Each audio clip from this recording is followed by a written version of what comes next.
Hey, I'm Rob Adler, and welcome to Understanding Upstate. It's the podcast dedicated to exploring what makes upstate New York such a unique place. Each week, my co-host Jim Search and I dive into an upstate topic to better understand what's up upstate. And today, we are talking about the formerly mammoth company of Eastman Kodak. And I think this episode's going to be a real Kodak moment. There it is. That's what, we're roughly a minute 40 in, and we're playing with house money right now, man. I'm going to hit stop on record right now because it's not getting better than that. Well, we're going to make it better. We're going to develop it into a better one. I stand corrected. I stand corrected. Mm-hmm. We were just talking off mic. Like we got a lot to talk about. So I think we're just going to get into it. Again, this is one of the biggest companies, certainly in upstate New York, but also is a huge company in the world, right? Like one of the big, let's call it the big three. I'm going to say it's one of the big three in upstate between EJ, IBM, and Kodak. Am I leaving anyone out? No, I think you got them all. Well, Lockheed Martin, I think, aren't they upstate? I feel like they're upstate, but could be. Definitely at one time, like Kodak was one of the biggest companies in the world. Like, in terms of revenue and notoriety and all that. Yeah. Well, you know what? We're beating around the bush. Let's talk Eastman Kodak. Let's go for it.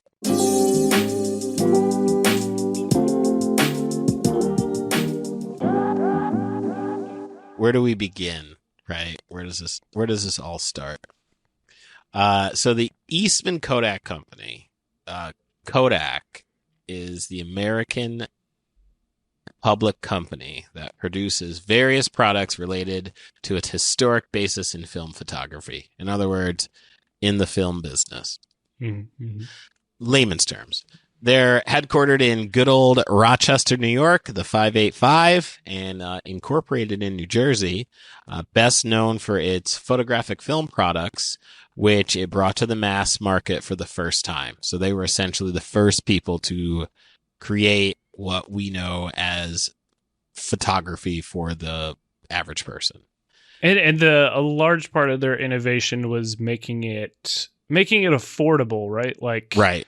A lot of their film, basically, it was a bundled package where not only were you would go to the store and purchase the film, but you were also purchasing the developing of that film. Like you would send it back to them and they would develop it and send it back to you, right? It was all kind of this package price. Right. And not only could they do it affordably, but they also did it well and they also did it fast, right? Like relatively fast for the time. So they were... Yeah, a lot of different mechanisms to sell film, right? Like they're not just selling the product, but also the process. At one time, they obviously things changed. Things done changed. And as Rob alluded to earlier, they coined the popular phrase "the Kodak moment." As well, and that found its way into common conversation, which, in other words, for those who don't remember the Kodak moment, it was a celebrated moment that you would want to have a picture of. Hence a Kodak. A lot of the articles I was reading dealt with the downfall of Kodak, but also kind of tried to contextualize the kind of where Kodak fit into people's lives, right? In modern terminology, and they kept coming back to just it was like the Instagram or Facebook of its day, and that social media platforms obviously are sharing pictures, but it was a way for people to have access to their own memories, right? Or to connect with other people. Some of that, I don't know, how much of that is a great one-to-one analogy. Right. But I think the fact that we have these companies like I just said, Instagram, Facebook, TikTok, whatever you want to say. Like those are incredibly well-known companies that are used day to day.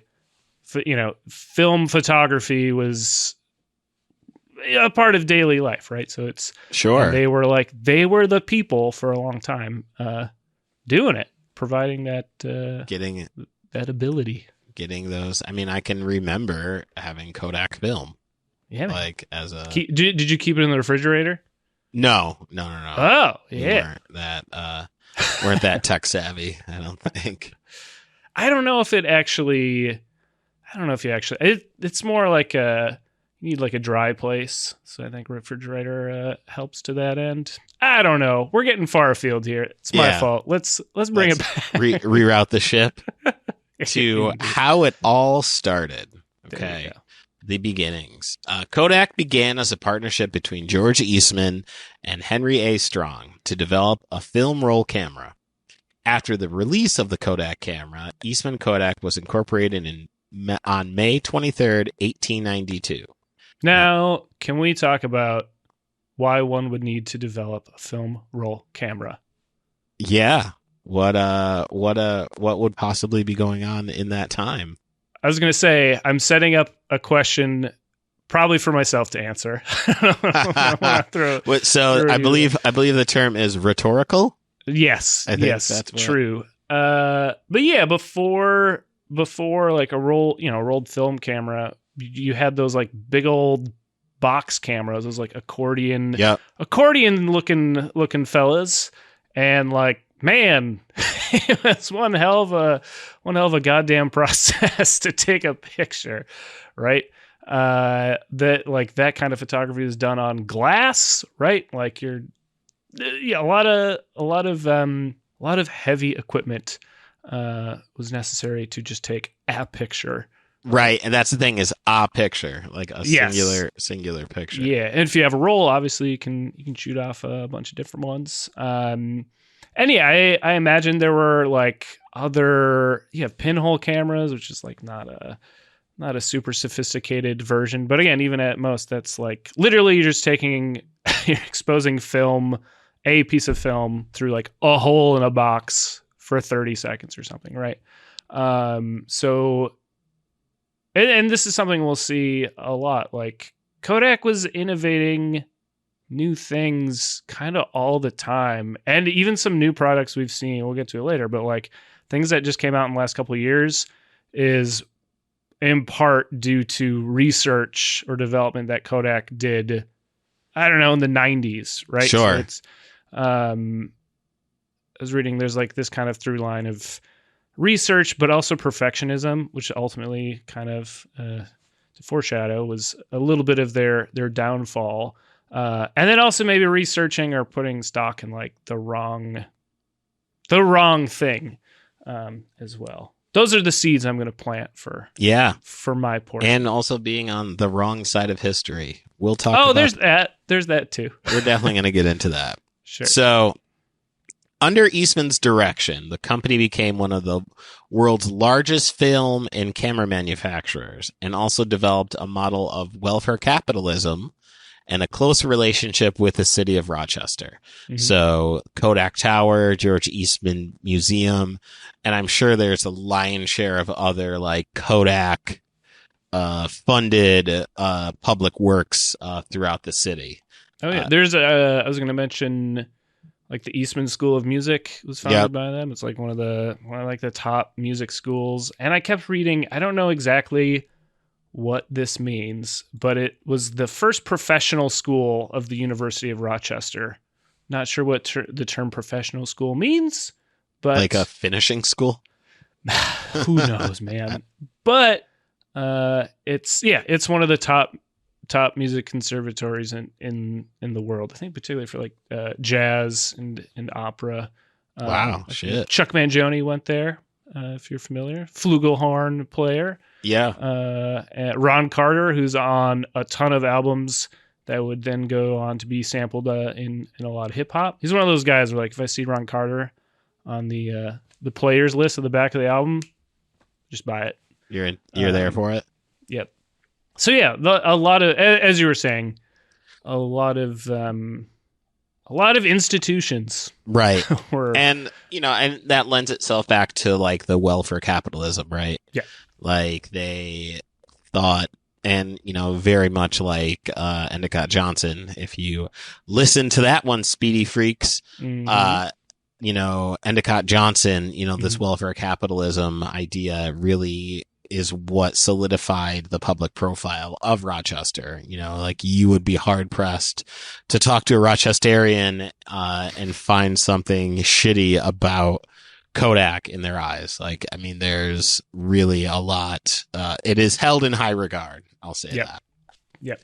So, all of that to be said, where did the name Kodak come from, guys? Get ready. This has been my burning question. Yeah, this is the hot topic. This is what we want to know. The name comes from the letter K because that was George Eastman's favorite letter. There you go. Mm-hmm. It seems like a strong, incisive sort of letter. First off, who's looking at letters like this? That's what I want to know, right? Like, it's, fucking serial killers and people who start companies and become super fucking rich, right? Like, just that wavelength of crazy. Now, I'll also add, like, the RZA has a fascination with letters, if I'm not mistaken. But that's more like a mystical. We can excuse that. Yeah, serial killers, people who start Fortune 500 companies, and RZA. Yeah. There you go. He is the exception to He is the article exception to the rule. Now, his love of the letter K, this is going to come up later in his story. Okay, I promise you that. He and his mother, Maria, devised the name Kodak using an anagram set. So that's it. There's no this is very much like Amazon, right? Like Jeff Bezos was like, I like the letter A.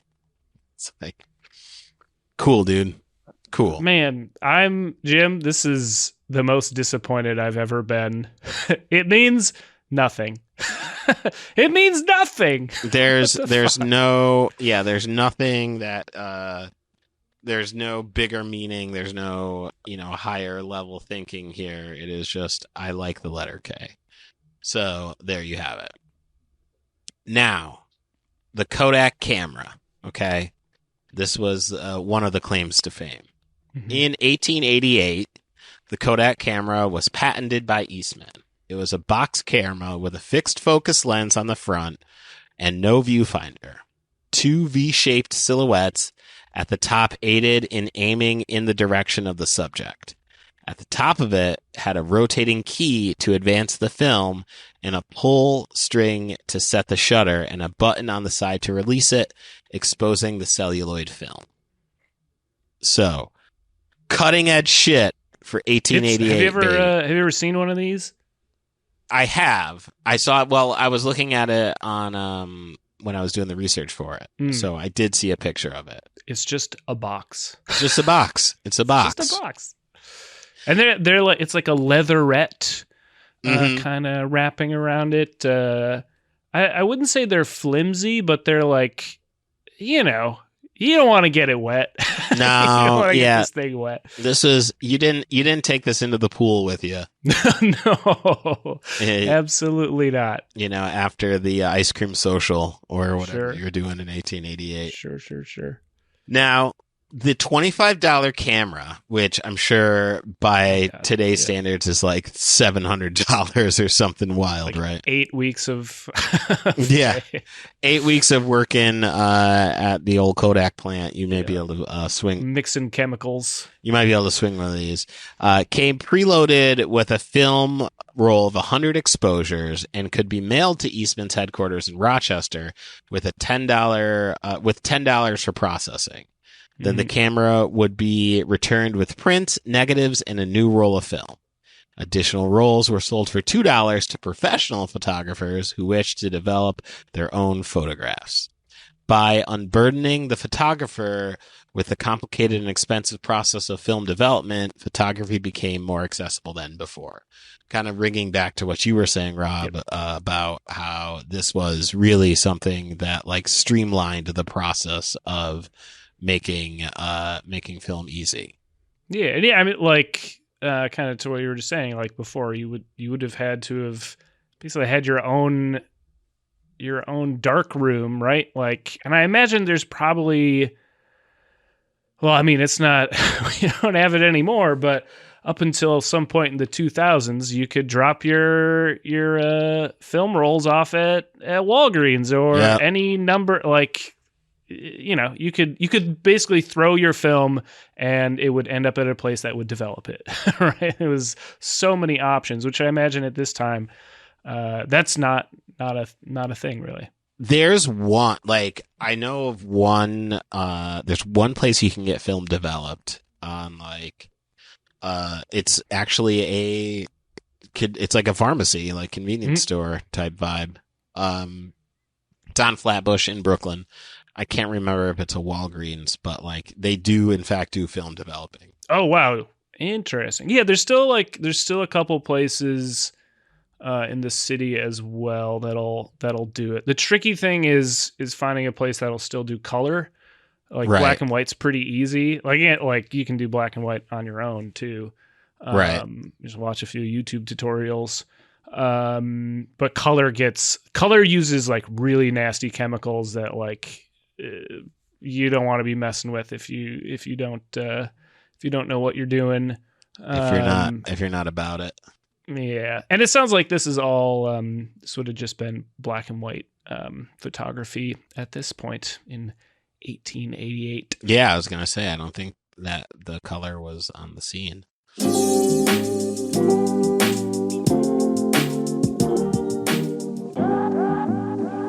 Now they've created this streamline way of photography, so much so that Eastman's advertising slogan was, "You press the button, we do the rest."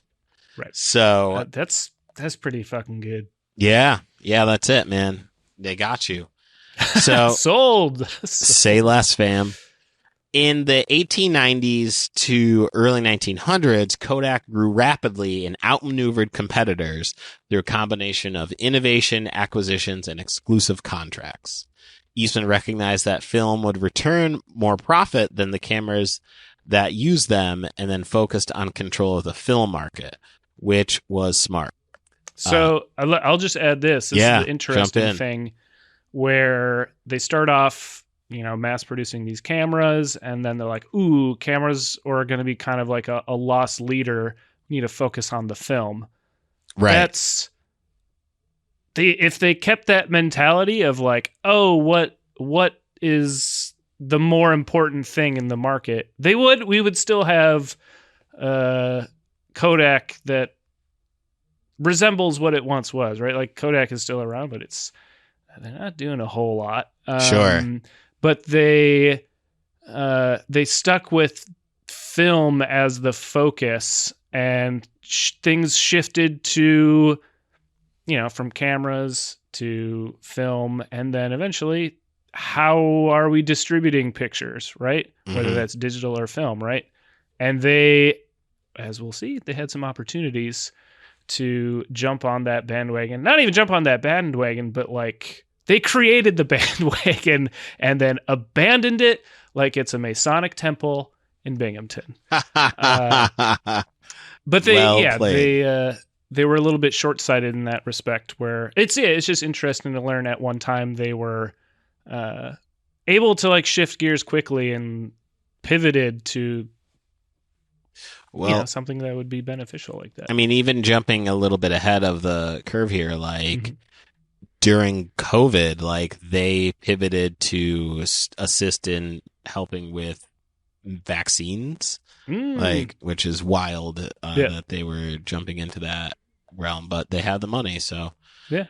Anywho, rewinding the tape back to World War I. Rewinding the film. Oh yeah. Put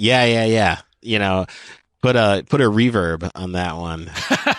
You know what I mean? That's what I would do. If I were running the sound here.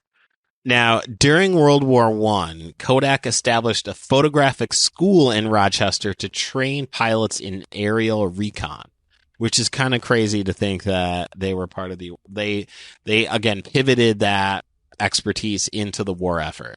But also like aerial combat. Planes were new. I don't know why I'm trying to be flowery about it. Like, planes were a new technology at that point, particularly in like warfare. So Right. yeah, I get like they had to. It's not like they knew how to do that shit. They had to like come up with a way to do aerial photography, presumably. And yeah, I mean, this is all learning as we go in so many ways. So Henry Strong dies in 1919, after which Eastman became the company president. Now, Eastman began to wind down his involvement in the daily management of the company towards the mid-1920s, and then officially retired in 25, even though he remained on the board of directors on the scene, but still having his hand in a lot, which, again, we're going to find out how Eastman feels about his labor relations or lack thereof. And that is the title of our next segment, Labor Relations or Lack Thereof. Now, Kodak became, so like I was saying before, like Kodak became closely tied to Rochester and where most of its employees resided. They employed a large sector of the town. And they were on the vanguard of welfare capitalism during the 1910s and 1920s.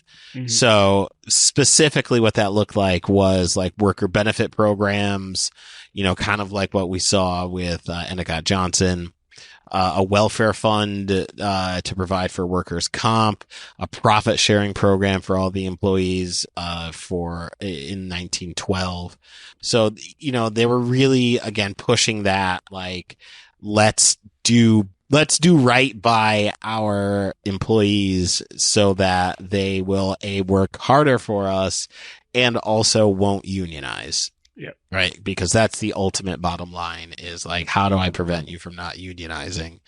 And like union busting and like creating like slave labor-esque conditions is one way. Sure. But you're definitely not going to get as much out if you just provide a little bit more. Right. So in 1919, Eastman sold a large portion of his stock to company employees below market value, which, again, you're really now building the infrastructure of Rochester, right? Because you're putting money back into people's pockets so that it builds. And, at one time, Rochester was the fucking shit. Like, it was pretty dope. Now, the expansion of the benefits continued after Eastman in 1928. The company began to offer life insurance, disability benefits, retiree annuity plans for employees. And many of the employees in Rochester, or many employers rather in Rochester, took cues from Kodak, increased their own wages, and started to develop a similar model to remain competitive in the labor market. Because, like, if it's what you see in business. Like if somebody's doing something and it's working, we need to be on that curve and we need to be on that wave. And that was kind of what they were doing. Now, here's the thing. All these great things, right? These all sound really great. Offering benefits to employees, to create a better space and environment, blah, blah, blah, blah, blah. This was not extended to all Rochesterians. No. You don't say, Jim. In the 1920s, early 20s and 1910-ish. I'm trying to find the 19 teens, I guess. We said they were involved in training for World War I, but I don't know if we said for who. What side they were fighting for. Right. And what we mean by that, folks, because you speedy freaks are playing along, employment opportunities were not extended to all Rochesterians. What? Yeah, it's true. The company almost exclusively hired workers of an Anglo-Saxon background under Eastman and excluded Catholic immigrants, African Americans, and the Jews, really leaning into the love of the letter K, perhaps in triplet. He really was what we call a racist and that's the word I've been looking for. Yep. There we go. Racist anti-Semite who hated the Catholics. What a time. Complete package. Yep. Now, approximately 1/3 of the employees were women. Okay. Good. Well, Jim, if you're only if you're limiting your hiring pool that much, you're going to have to make some concessions, I guess. Yeah, there you go. A system of family hiring where children of employees would be hired to follow their parents reinforced the concept of an industrial community that Eastman sought to create. So almost like a cult. Yeah. Come join our industrial community in Rochester. Yep. And have some of this Kool-Aid. Yeah. These practices were not seriously challenged until after World War II. Wow. Shocker. Wow. Absolutely blown away. Now, as a consequence of this shared background and robust company benefits, Kodak employees formed a close community that viewed unions as outsiders, and no attempt to organize the workers succeeded during the 20th century. So again, no way that anyone was breaking through. Now, don't worry about this, Speedy Freaks. Kodak will get its comeuppance for being a pure racista. Now, to probably much to, I'm sure Eastman was rolling in his grave when he found out about the beef with Fujifilm. Because Fujifilm came on the scene. They were as you know, the Japanese film company, direct competitor of Kodak. When they entered the U.S. market with lowered price film and supplies in the 1980s. Fuji defeated Kodak in a bid to become the official film of the 1984 Los Angeles Olympics, which gave them a permanent foothold in the market. Suffice to say, they were really eating into the profits of Kodak with, again, lower price film and better quality, right? So there you are, and there you have it. Now, there has been a lot of controversy in the world of Kodak, right? Outside of the fact of them being hardline racists. An industrial community in Rochester, New York? Yeah, in upstate New York, really finding itself in some hot water. Now, we'll talk about the patent infringement.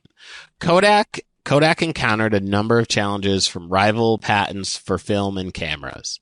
These began when Eastman was still developing his first camera, when he was forced to pay inventor David Houston for a license on his pre-existing patents. A major lawsuit for patent infringement would come from a rival producer, Ansco. Inventor Hannibal Goodwin had filed his own patent. I think I'm going to search this real quick. I believe Ansco, Jim. Yeah. Do you know where Ansco was based out of? Anscoville, California? No. One Binghamton, New York. Well, it's on my list of topics to cover. Yeah. They were a major film and camera developer up until the 80s. They came after old Kodak here and really put the screws to him. Now, in 1898, Goodwin succeeded in convincing the patent office to change its decision, and his patent was granted. Ansco purchased the patent in 1900 and then sued Kodak for infringement in 1902. They spent over a decade in court and finally settled for $5 million. That's right, Ansco. Yep, Binghamton, New York, fucking represent, baby. There we go. Now, when they weren't stealing ideas from people, as they were wont to do, you know, as much as they have such a what do you want to call it, like significant impact in Rochester, they have been mired in controversy, okay, because there's pollution. I'm just telling you all the controversies that have been on the horizon. Pollution, departure from the Better Business Bureau. I read about that. Who departs from that and says you're not I don't want to be part of this. We're good. Now, it's Jim, it's for the better. Yeah, you know what? It's for our better business. Yes. Now, again, I'm just giving you the trailer teasers for these topics, but before we get there, prior to the civil rights movement, right? Kodak hired virtually no African American employees. Surprise. In the 1950s, Rochester African American population grew rapidly, rising from 7,845 in 1950 to around 40,000 in 1964, which would probably be in part to the Great Migration, right? If we're looking at the historical context of our great country of ours. Now, many objected to Kodak's discriminatory hiring practices and organized to end the status quo. The civil rights organization FIGHT, which stood for Freedom, Integration, God, Honor, Today, which I thought was great, because they needed something. They needed to really bookend it. Was formed in 1965 by Saul Alinsky and led by Minister Franklin Florence. The organization protested Kodak and successfully negotiated an agreement with the company to hire 600 black workers through a job training program in 1967. Now, I will say this. This is great, right? Because you are getting people jobs, especially black folks. That is awesome, and that's what we want to see. But God damn it, I can bet you that is not going to be the most chill place to work. I would argue that Kodak is going to be a very hostile environment because they did not want to hire you. But you still got to get a job, though, right? At that point, they had existed for almost 80 years. Exactly 80 years as a all-white company. Right. Yeah. Well, and that also, a little bit of a somewhat history lesson here in America is just know that when integration happens, not everybody's happy about it. And most people that aren't happy about it are not just going to put their hands in their pockets and chill, which I'm going to guess is what happened to our friends here at Kodak. Now, so again, while they're not polluting their own souls with racism and segregation, they are also polluting the environment. Because in 1980, the 80s, contamination from silver and other chemicals were discovered around the land, in the land of Kodak Park in the nearby Genesee River. And in 89, a pipeline at the edge of the park burst, contaminating a nearby school with about 30,000 gallons of methylene chloride. That doesn't sound good. I don't know what that is, but I know that you shouldn't have it in water. No. I can say that with honesty. Oh, no. Many families living near the factories chose to relocate as a result because they didn't want to turn into supervillains and get cancer. Yeah. Kodak pledged $100 million to study and clean up the pollution, and the company then received a $2.15 million fine from the state of New York for illegally disposing of silver contaminated liquid and failing to disclose the chemical spills in the 90s. They fucking A. Jesus, they didn't disclose it? No. Those motherfuckers. Yeah. Listen, it gets even fucking gnarlier though, man. Like in the 90s, an elementary school was built on the site of the former Kodak factory. Now, I don't know why we would do that. Sure. But here we go. I'm sorry, that was built in Vincennes. I'm mispronouncing it. In France. There was a yeah, France. It's somewhere in France. Let's do that. After 3 cases of pediatric cancer were reported at the school, an INVS investigation was opened into potential carcinogens left behind in the factory. The school was closed in 2001, but no link between the cancers and the factory pollutants was established by medical experts. I'll establish it. Let me do it. Get Aaron Brockovich over there, man. I got you. And then the school reopened in 2004. I do not know who is enrolling their child there, but here we go. Now, in 2014, a settlement with the EPA, Kodak provided $49 million to clean up pollution it had caused in the Genesee River and the Superfund sites in New York and New Jersey. That's no good, man. Yo, that's no good. This is no good. I imagine Kodak predates the EPA, right? They've been around since the late 1800s, so they were up into a certain point, certainly disposing of those chemicals somehow, right? Oh, for sure. There's no, exactly. They were just dumping trash in the water and being like, well, fuck it. Allegedly. Oh yeah, let's sprinkle allegedly across that there. Now, given all this, and I've never heard of this. Me neither. I didn't know this was even possible. Also, I'm gonna throw this out there to you, Speedy Freaks. Is in 2006, Kodak notified the Better Business Bureau of Upstate New York that it would no longer accept or respond to consumer complaints submitted by them. How do you get to do that? Yeah. I don't know. Apparently, that's like, hey, you know what? You can't Yelp review me anymore. I'm not doing it. So on March 26, 2007, the Council of the Better Business Bureau announced that Eastman Kodak was resigning its national membership in wake of expulsion proceedings inundated by the CBB board of the directors. By the board of directors, sorry.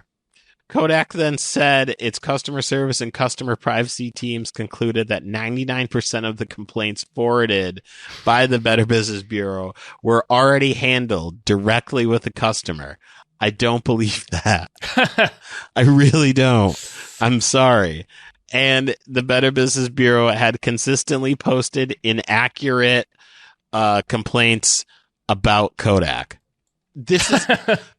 Listen, Rob, this is the only time I have ever heard of a business deciding that that they're not doing this anymore. Self-electing. Again, I keep hammering this home. I didn't know you could do that, but also why? Jim, they've been innovators for a long time. Yeah, you know what? They have been innovators, and so much so that they've really created even just a lane where the translation. All right. This is the translation is all the complaints about me are wrong. So I'm leaving. I don't know if that, right. I'm sorry, but nah, these are valid complaints, man.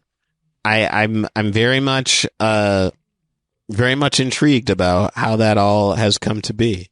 I'm sure those complaints are still live somewhere on the internet. We'll do a follow up. We'll just do a Kodak complaint episode. Just go through our. Yeah, just read them all.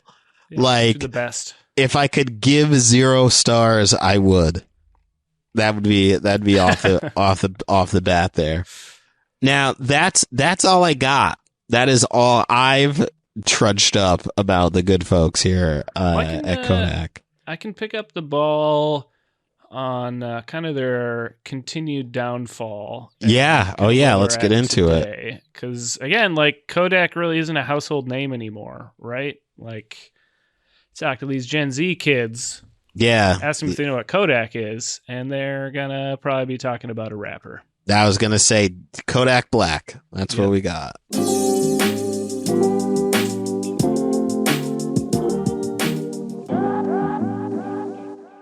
So yeah, it's interesting that is what they were up to around 2006, 2007, because that was kind of a pivotal year for the company, which I'll get to in a moment. But first, let's kind of pick things up in 1975. Okay. Did you know that Kodak, or people, I should say, people working at Kodak, invented the digital camera? Kodak is responsible for the invention of the digital camera, which that I didn't know. Who would have guessed?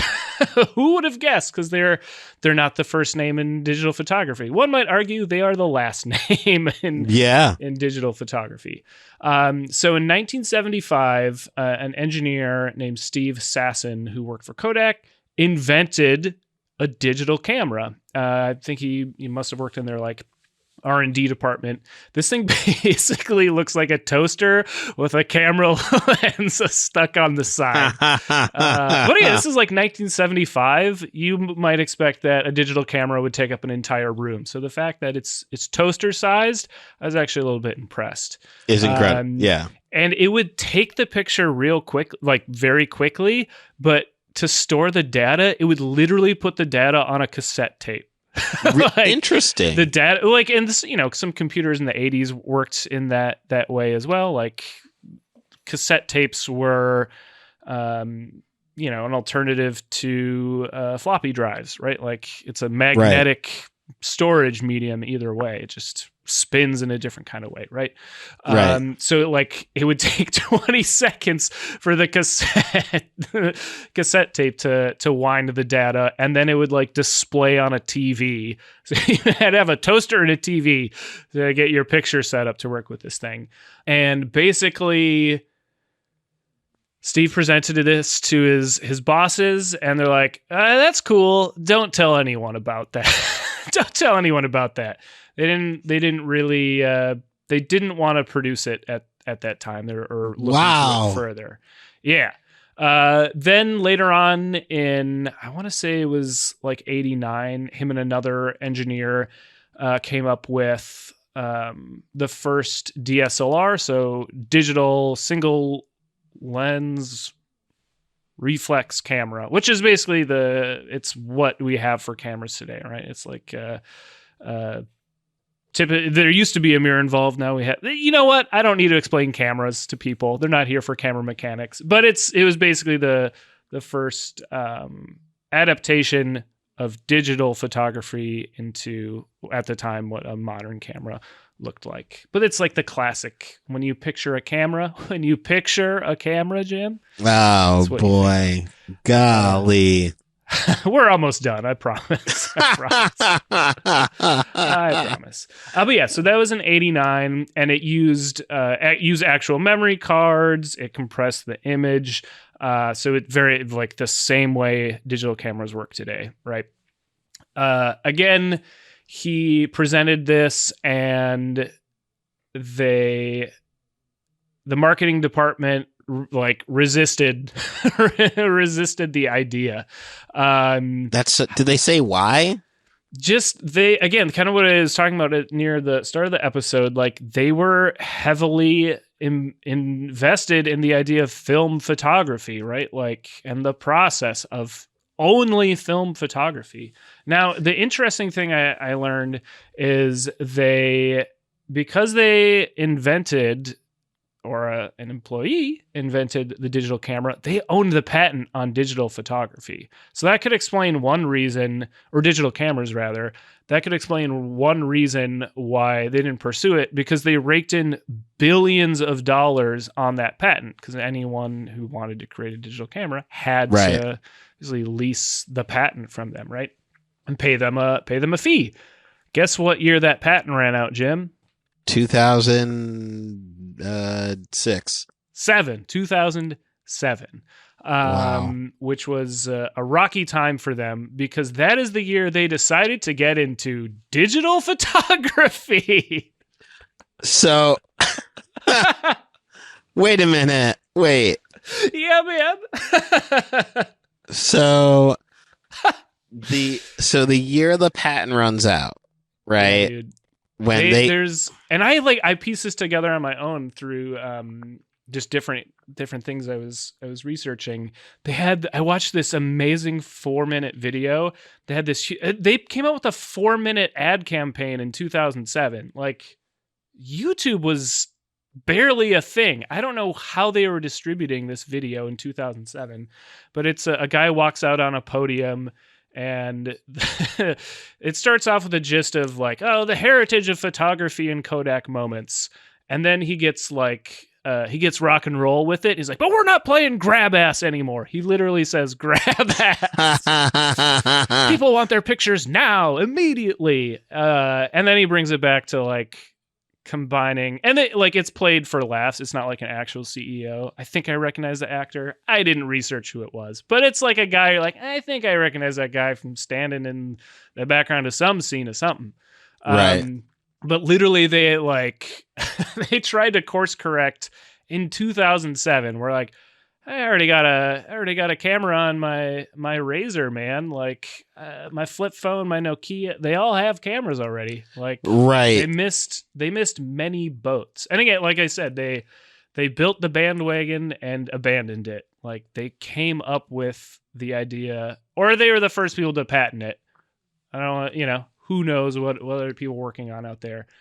Wow, could you imagine if they just stayed the course in that? So here's the other thing. Again, what I was saying earlier on is they just kind of were always coming back to the film process, and not just like the developing process, but like the process of providing a service for people to have pictures. They bought or acquired a photo sharing website called OPhoto in 2001. This is well before Facebook's a thing. Social media is not a thing, right? We don't have MySpace yet. No. Like they had a photo sharing site. Do you know what they did with it? Nothing. They changed it to be maybe worse than nothing. They changed it to be like a way to upload your pictures so they could be printed. Again, they were always focusing on the physical, right? The physical aspect, right? They were they were focused on, they were involved in all the important steps and where we're at now with digital photography. They developed a camera with Apple. Apple produced, which I had never seen this thing. It looks so fucking weird. It looks like a digital projector, like the weirdest fucking camera I've ever seen. But Apple made the first commercially available camera in the United States. I think Japan had one in the late 80s. But this was like 95, and they licensed the technology again from Kodak, and then had a camera manufacturer in Japan actually produced the thing. But again, they they invented the damn thing. They helped other companies produce it. They had their hands on a picture platform. Like they could have created Instagram in 2001, right? But they were so focused on the wrong things to realize where the innovation or development was headed. So just making all these wrong decisions, and then I mean, you gotta respect them for trying, at least in 2007. But it didn't work out. They filed for bankruptcy in 2012. They restructured in 2013. So again, they still exist, right? And I mean, they still make a shit ton of money, but it's nowhere near what they made. we're making back in the day, or what they could have. Right. Right, And like- so one thing I hinted at earlier too is their research again from back in the 90s up until now, like they essentially had a version of cloud storage, like which we all like Google Drive, Dropbox. They had that in the mid 90s. Again, like I assume just like using it internally and not like Right. Like not doing it in, you know, like have cloud storage for your goddamn pictures on OPhoto or some shit like OLED or OLED, depending on how you want to, whichever pronunciation. Like they were developed in part with Kodak expertise involved, which, like, you know, that's a brand new, both of those are relatively new technologies. What are they doing today, Jim? What are they doing today? I can tell you. Yeah. If you would like to know. Only if you want to know. You know, that'll do it for us, guys. Thank you. No, you'll like this one. You'll like I am just pulling your leg. Yes, of course I want to. Yeah, we started at the beginning, right? We have to get to where we are today, of course. Yeah, I think this will. I'm going to focus on one product that they're coming out with. It's in pre-order now. We'll put a link in the description if you want. But I think this will help kind of encapsulate how they started off with good product ideas, racist hiring ideas. We won't say those were good. How they then, over the course of like 50 or 60 years, just kind of missed the mark. And I would argue they're still missing the product mark with this one example, which is the Super 8 video camera. Are you familiar with Super 8 film? No, I'm not. Well, it's basically, it's not something we talked about, but Super 8 was an early home video format. It was actual film. I believe it's 8mm, so it's really small. If you've ever seen, if you've been on Instagram or TikTok in the last 5 years, there's like Super 8 filters everywhere where it's like really grainy footage. You can see the holes in the film on the side. That's Super 8 film, right? Which Kodak produced, and they made cameras for it. Again, it's like the first home consumer camcorder. So what are they doing in 2024? Well, they're releasing this Super 8 video camera that shoots film. It works on rechargeable batteries, but it charges off of USB Mini, which, like, we're on USB-C now, man. Like, who has USB Mini anymore? That's outdated by like 8 years, but that's what it charges with. It doesn't record digitally. Again, it shoots on these film canisters, but it has a video screen where you can view the footage. Does it record audio? Not to the film, but onto a separate SD card. And it looks like it was designed by Fisher-Price, which honestly I kind of like. But what do you think this costs? Reasonably, what do you think it would cost? $250. It was originally supposed to be $400 to $700. It now costs $5,500. Who? You can buy a professional cinema camera for that amount and a nice lens. What the fuck? Who among us? And Jim, I will be the first to say that I love gear. I love specifically video gear and camera gear. And I have a lot of stupid, weird shit that I've only used once or can never actually practically use, right? I collect specifically those kind of things. And this device is quite possibly the dumbest thing I have ever seen at that price point. $250. That's still a stretch. I would pick one up used for like $100 maybe, but $5.5K, absolutely not. No. You know what? I'm going to be filing a complaint with the Better Business Bureau. Ha ha! Good luck with that. Ha ha! They're gonna be like Kodak. Kodak is not a company. They're gonna be like, well, no, but they're right here. No. I don't think you understand. Kodak has left the chat. There we go. Unabashedly left the chat room. Wow. Yeah, that's what they're up to. That was like one of their big announcements. Oh, and that camera was announced 6 years ago and is now finally available for pre-order as of like December. So that's what they've been working on for the last 6 years. It's like one of those things where it's like, they're like, well, if we're going to like fuck up, let's just fuck up as much as we can. Let's not spare any expense to really fucking this up.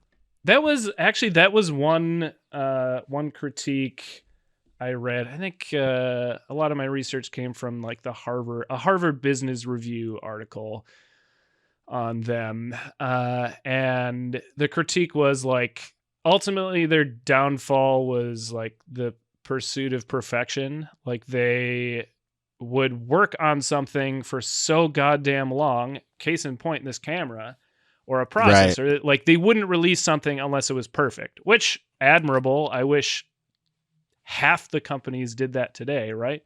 Compared to the like move fast and break stuff, Silicon Valley kind of bullshit approach.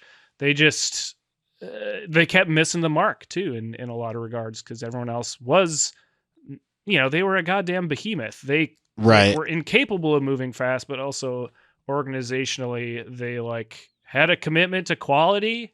I don't know. And that, that's evidently a deadly combination at their size. But yeah, we'll have a link for that camera in the description. And I swear to God, if any of you buy this, buy me one. Look, yeah. I'll take one for free.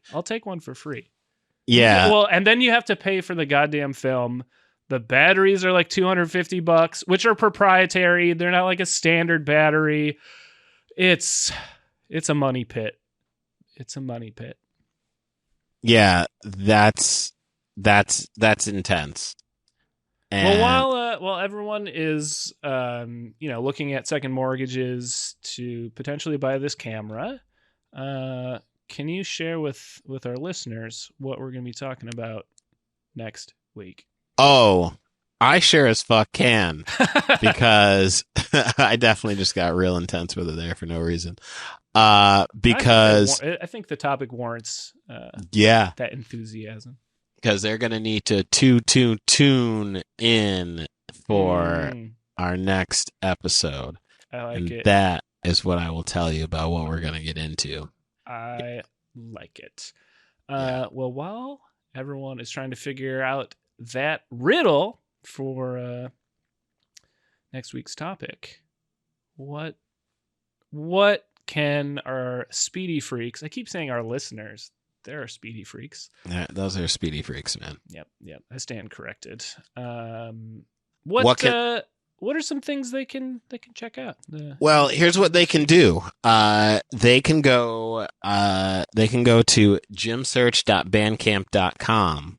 Okay, and when they get there, they're gonna find an album. And it's not just any album. Mm-hmm. It is my very first comedy album called Upstate Understandings.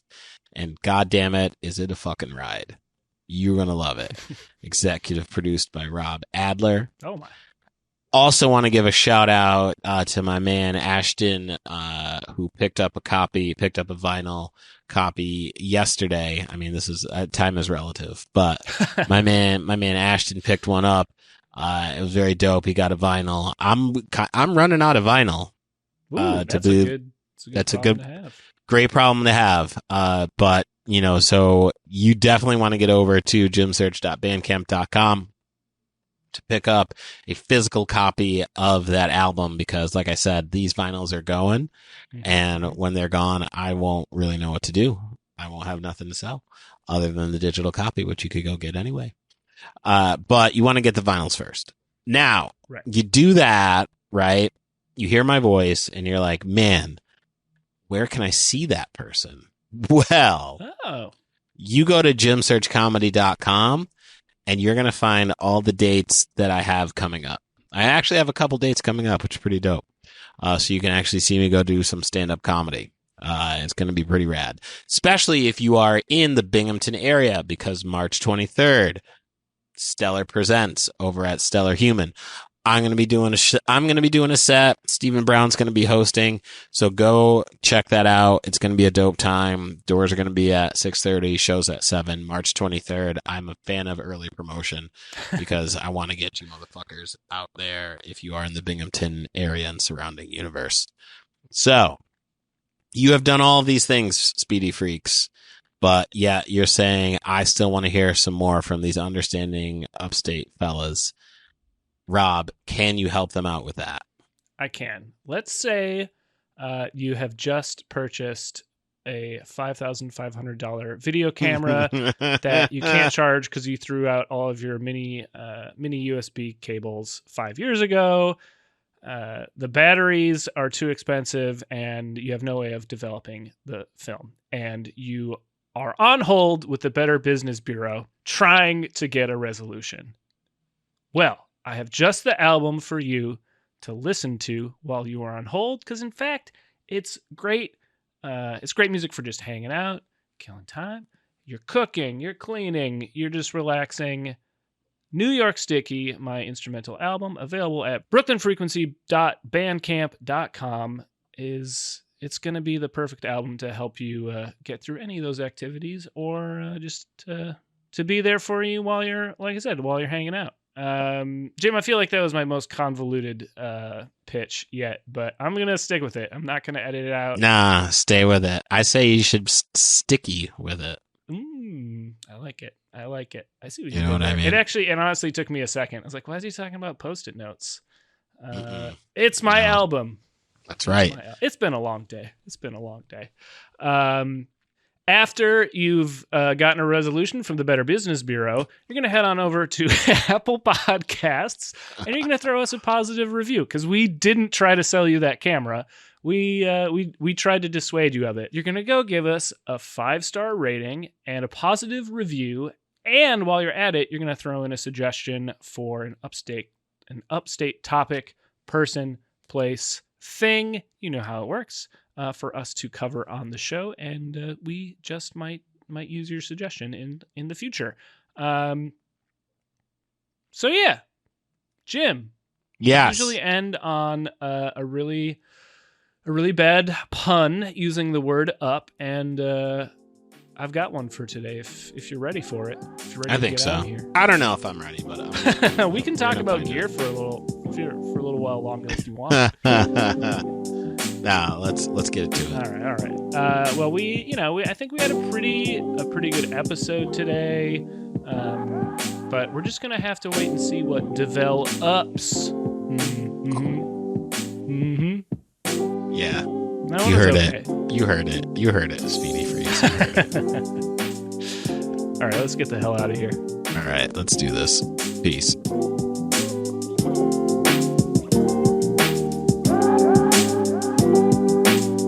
Understanding Upstate is a podcast hosted by Jim Search and Rob Adler, edited by Rob Adler, and music from Regal Monk.